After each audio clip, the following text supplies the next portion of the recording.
My name's Pepper Cory, and I'm from Beaufort, North Carolina, and I'm here representing Studioe Fabrics. And 4 years ago, almost going on 5, we hatched the idea of peppered cottons, which were shot cottons. And now we have consistently settled into the idea of a card of 50 colors. Now, colors can come and go, and the numbers are strictly on what sells and what hasn't sold.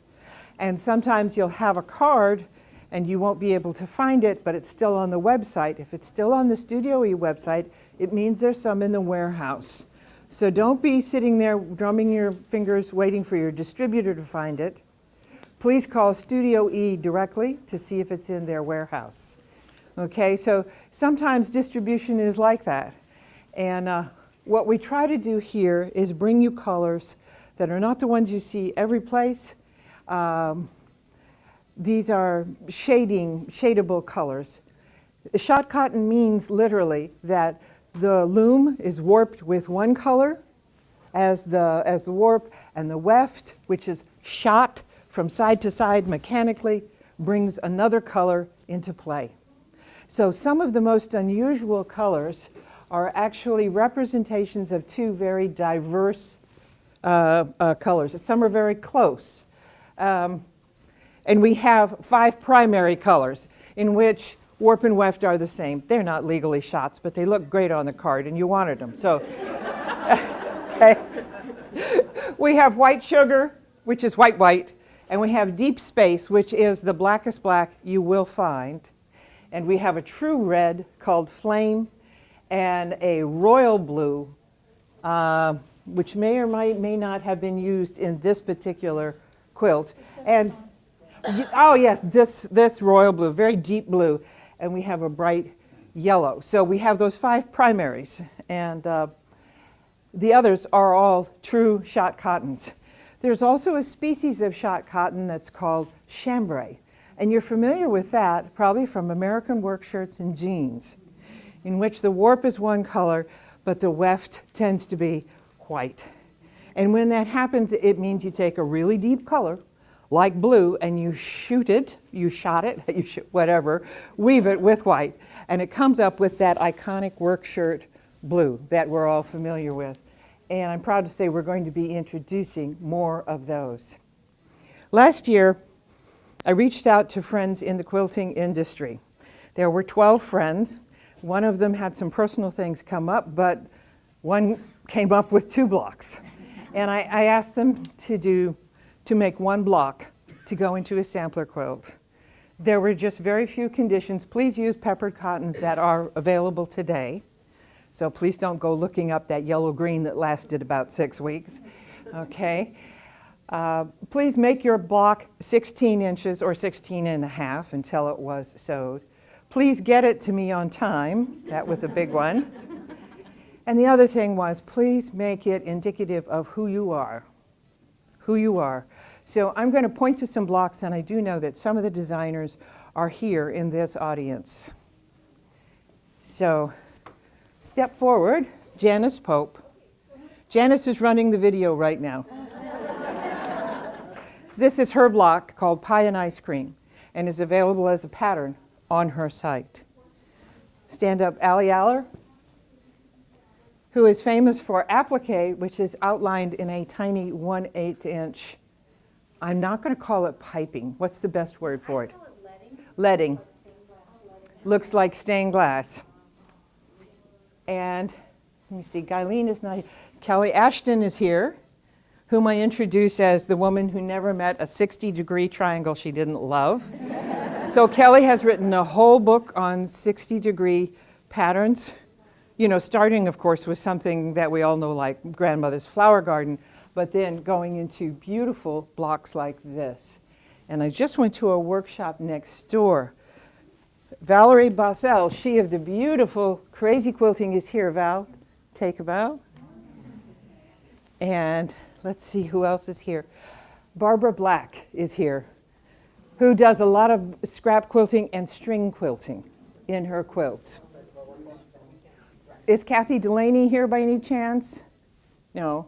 Bonnie Hunter is not here. Robin Kaler is not here. Robin did too. overachiever. I opened it up and said, oh God, Robin, now I have to choose. And then one person didn't come through. So I felt rescued. This is Guyleen Fitzgerald. Okay? And this is Susan Marth. And Sue Pelland, who has quilter Lori Mayo of Emerald Isle, North Carolina. And I hope that you will be able to look at this quilt closely and that it will be in the booth downstairs. We're kind of looking at maybe we can get this quilt hanging around a corner so that it could be a place where you could take selfies and things in front of it. It's solid colors, you know. I am just pleased as punch about this piece. I was ready to roll on quilt number 2. Was so excited. And I had talked to some designers, and a few came knocking back and said, do you remember we talked about a block? And then 2 came in that I just adored.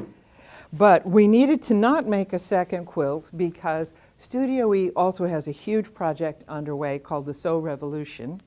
And the owner of Studioe is giving away sewing machines, and he's doing a lot of good publicity that way. This was, at its roots, what you would call reciprocal marketing. It's when we talk about you, you talk about us, and we have something to show. And that's what we've done and we hope to do for any of the designers who have been kind enough to make one block for us. But let me get back to those other 2. This quilt here, this little block, was made by Donna Lynn Thomas. Thank you. Donna Lynn has a new book, and the name of it is? Teeny Tiny Quilts. Teeny Tiny Quilts. And she sent this in to show how small things could get. And it almost had an Amish flavor, I thought. Okay. And then, I shall in just a second. I want to concentrate on this block for just a moment. Okay, this was made by Sandy Irish. Sandy Irish is standing in the back.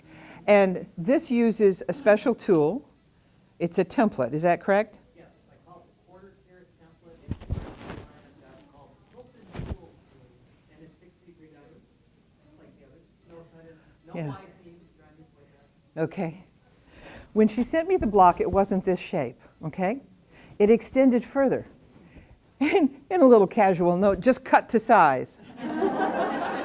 I was so nervous. You know, I got out every ruler I owned to make sure that I would cut a 16.5-inch block out of a block that was actually larger. Oh, geez. Knowing that these 2 needed to go together, I made this block. Okay? So, can I borrow you for just a sec? Could you hold that up? So this piece will become perhaps a wall hanging, or perhaps quilted and used as a headboard that might hang above a bed on which this quilt would be displayed, or I guess it could be flat and be a table runner. Okay? All right? So Sandy's exquisite block in the middle, and Donna's block and my block in calmer colors on either side. You know? So this kind of winds up our reciprocal marketing campaign. But you have not seen the last of these pieces. Thank you so much. When people send me pictures of things they make, it makes my day, you know? I just want to turn cartwheels. This quilt was made by Janice Pope and is from a pattern called Jewel Box. And her company is called Anything But Boring. And she did a lovely little twist here at the corners with appliquing this bit here just to give it some grace when it rounds the corners. The original pattern has things going up. It's more angular. But I do think just that one small touch is really helpful. And I think that Janice likes bright colors. This is one of the colors of peppered cottons that really works. It is just an eye-stopping purple and red woven together, and it has this wonderful changeable effect. People ask, why shot cottons? And all I can tell you about that is when I was a little kid, my mother had an evening dress. It was up in the dress-up box in the attic, you know, and for a little while, when I was like 7 or 8, I could fit into this tiny evening dress. I think it had been my mother's when she was a debutante, and it had layers of green and blue chiffon in it. And you could go out and you could twirl in this, and it was the closest feeling to being a butterfly yourself. And I do believe that my love of changeable color can be dated right from that moment, you know. So when Studioe and I started to talk, I said solids that are more than solids. Not solids in which grayish goods are simply dipped in fabric, and in which you as a quilter have to wonder which side is the right side to use because the back is slightly grayer. The difference about these is these fabrics have to be dyed as threads.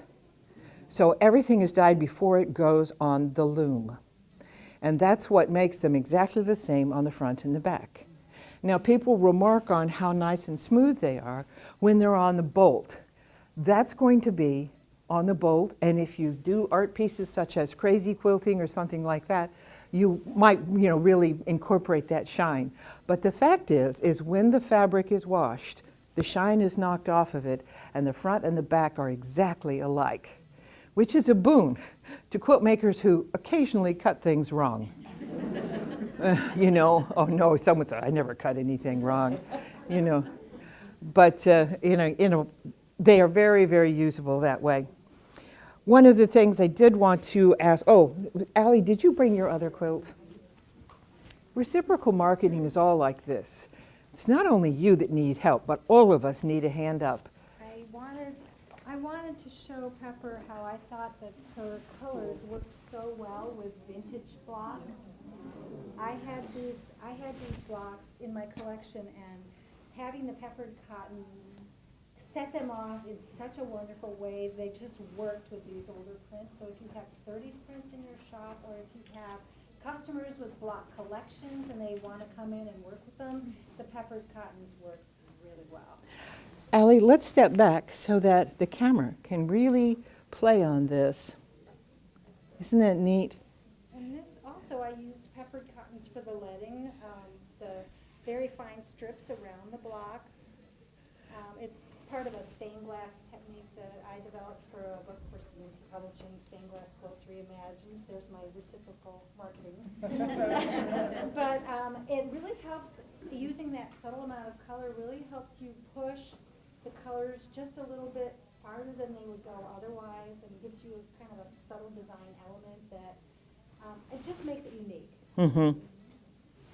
Thank you so much. Is there any other person who's brought something made with peppered cottons that they wanted to show? Ah, it's a bag. Is that a computer bag? This is a folio. A folio. Yeah, it's Margaret Travis's new fabric, and I love putting shot cotton and cave together.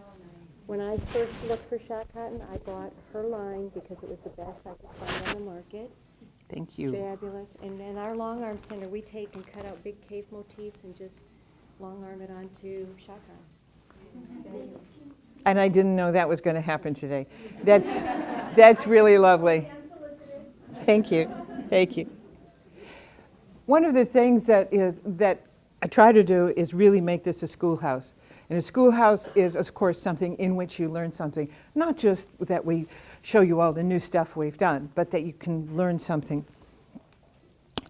I was at some seminar, had nothing to do with quilting, and a woman who had been a flight attendant said, "We live by the rule of 3. I didn't know what that was. And she said, nothing goes into our suitcase that we can't use or wear 3 different ways or more. The rule of 3. And I thought about that. Of course, flight attendants only are able to have a little tiny bag, and they might be gone for weeks or a month at a time, and they have to live out of that. I was most impressed because by this time I was buying things that looked like body bags to drag my quilts around. So the rule of 3 got me thinking. You know how you get in a line, and the panels go first, and then the go-withs go next, and you're left with the weird ones. and you think, how am I going to present this? Now, one of the things you could do is take the last 10 yards or whatever is left on that last bolt or two, and you could chop it into fat quarters and wait for it to walk.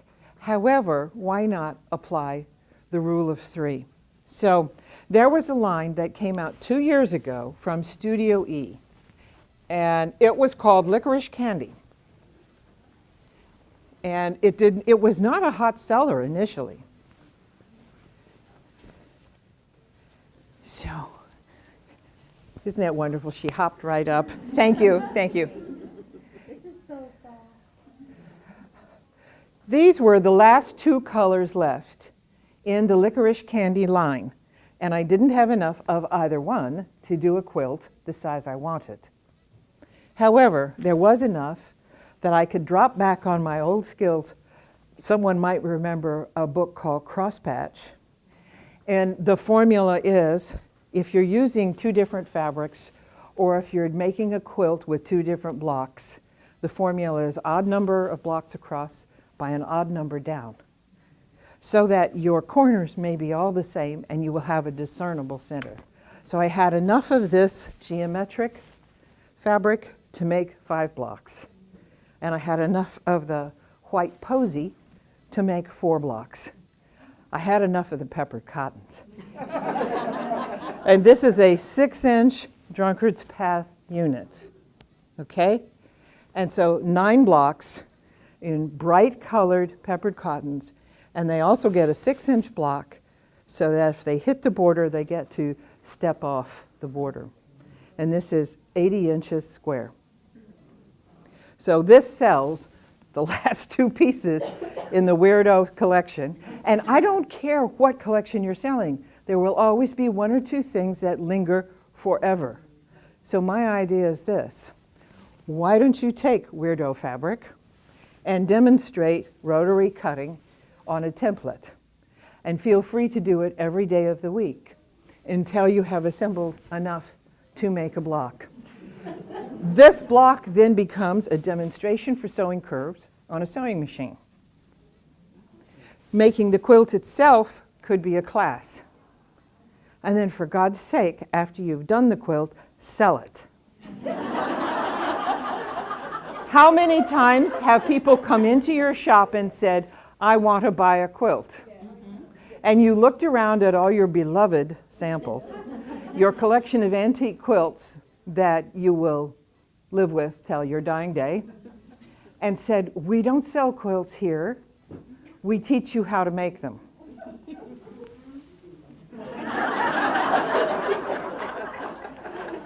Time to think about that and the rule of 3.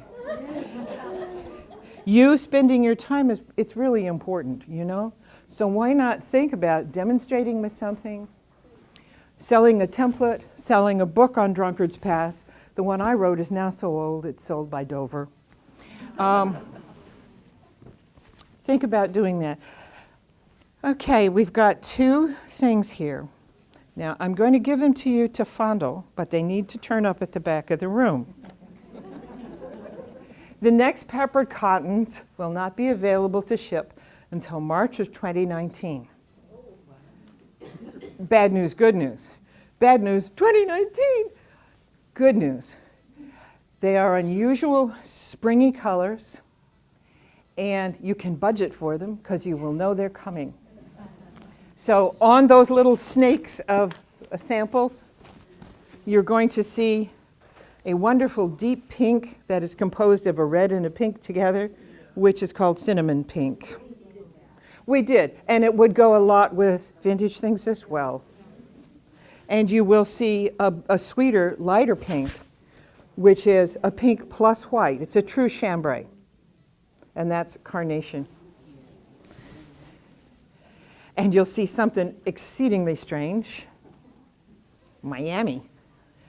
Miami is a tribute to all the neon signs that are found in the Art Deco section of Miami, Florida. And it is aqua in one direction and pink in another.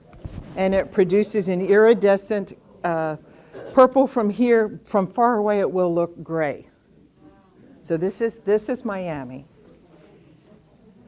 A lovely pale yellow lemon ice. Here's your vintage green. You're dressed for it, Allie. Green on green. And really nice, kind of a flat 30s green. Okay, this one we couldn't resist. For those of you that collect Melmac. Atomic Tangerine. It is a 50s color woven of a yellow and pink. Okay? It's kind of like shrimpy, sunny color. Now, this is called Parish Blue, and it's not like publisher Parish. It's P-A-R-R-I-S-H, in honor of Maxfield Parrish, the illustrator. It's that blue. It's called Parish Blue in the art world. Okay? They never understood how he got such gorgeous blue skies. What they didn't know was the first thing Parrish did on a painting was he painted everything blue first. Unlike other people who did white gesso and then put on colors, Parrish first painted the whole canvas bright blue and then went from there. And this is a combination of a blue and a violet. And it's come up that. And here we are back to the beautiful work shirt chambray. Bluebell, we're calling that. And vanilla, which is a very creamy, yellowy white. And finally, the one I fought for. This is tweed. And this is a combo of the darkest dark, the black, called deep space, and the whitest white. They said, I don't think we need another gray. And I said, yeah, I think you need another gray. So this has real texture and is black and white. This is what's coming in March. And of course, by the time the Quilt Festival market in Houston rolls around, they'll be taking orders. But talk to them about the colors that you like anyway. Do I have 5 minutes? You have 5 minutes. Excellent. All right, I'd like to spend 2 minutes of that time talking about a proposal and asking you all to give me feedback, which is there's something called a trunk show. Are there any shops here who have ever hosted a trunk show? Okay. Because you have been right here. Was it successful, and what did it do? Yes and no. Okay. It did bring in some people. Brought in some people. To look. Yeah. Not a lot of buyers. Okay. All right. Any other person in the, okay, trunk show? I did them years ago, quit doing them because they weren't successful with just a display quilt. What I did was I had a Saturday, it was called the Spotlight Saturday. I had a video with the designer Yeah. talking about the fabric, and that way it was right out of her mouth, great little video, and then she took the orders and I sold a bunch. Okay. All right. That worked because it was a one-day gig. Well, we were wondering because peppered cottons, I'm sorry, yes, Carol Lee. Well, we try them, and usually what happens by the time we get them and we use them, they're already supposed to be back to where they're supposed to be. We don't get to keep them long enough, and it's very aggravating. What is long enough for a trunk show in your store? A week. Okay. Oh, yeah, I would say a week. Okay, this is information I need to know. Yes. Say, I do it in conjunction with demos, so I demonstrate a technique that's used in the patterns and the quilts and have the fabric go with it. So it ends up selling the fabric and tools and patterns. Yes. Okay. If you do it, have them send them back to you and you send it on to the next store. Because one store to the next does not work. Well, you know it's going to be me and not the New York office, okay? Okay, here's the deal. Peppered cottons are going to be around for a long while, okay? They've been around almost 5 years. We foresee doing them into the future. The idea was, this is a beautiful quilt. Would this make a good headliner for a trunk show? Or is it too big or valuable? Too nice? And that was my problem, is that the designs were too complicated and people just didn't want to go there. Okay, well, how about this? Well, how about this? And that's a doable size. That's okay, all right. Have them print a panel. It's a pre-printed panel that ship around Well, I won't have them pre-print peppered cottons. It ain't going to happen. This is all about woven stuff. But I understand with a regular line of fabric how a pre-printed panel might be a good idea. Anyway, I'm thinking about a trunk show and what's really reasonable. A small one at 5 pieces, a large one at 10 pieces, sizes, conditions, you know, all goes back to one point at one time, and how long do you get it? Yes? I've had trunk shows in the past, but the way that I present them is it's more of an art exhibit. Art exhibit, okay.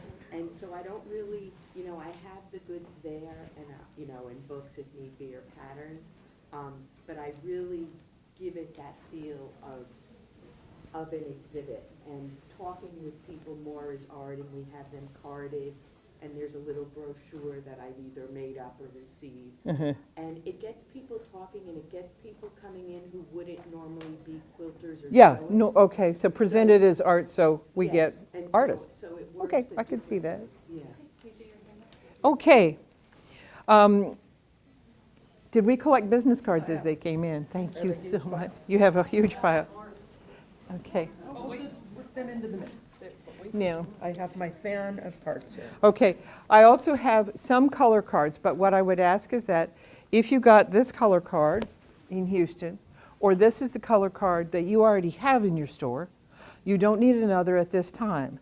This one will suffice until the new colors come out in March. So we have a limited number. But if you would like one, I will step to one side as this session ends and give it to you. But if you don't need it and you have it, and of course, one per shop. Okay? So close your eyes. Close my eyes. No. There's one. Running stitch fabrics. Okay.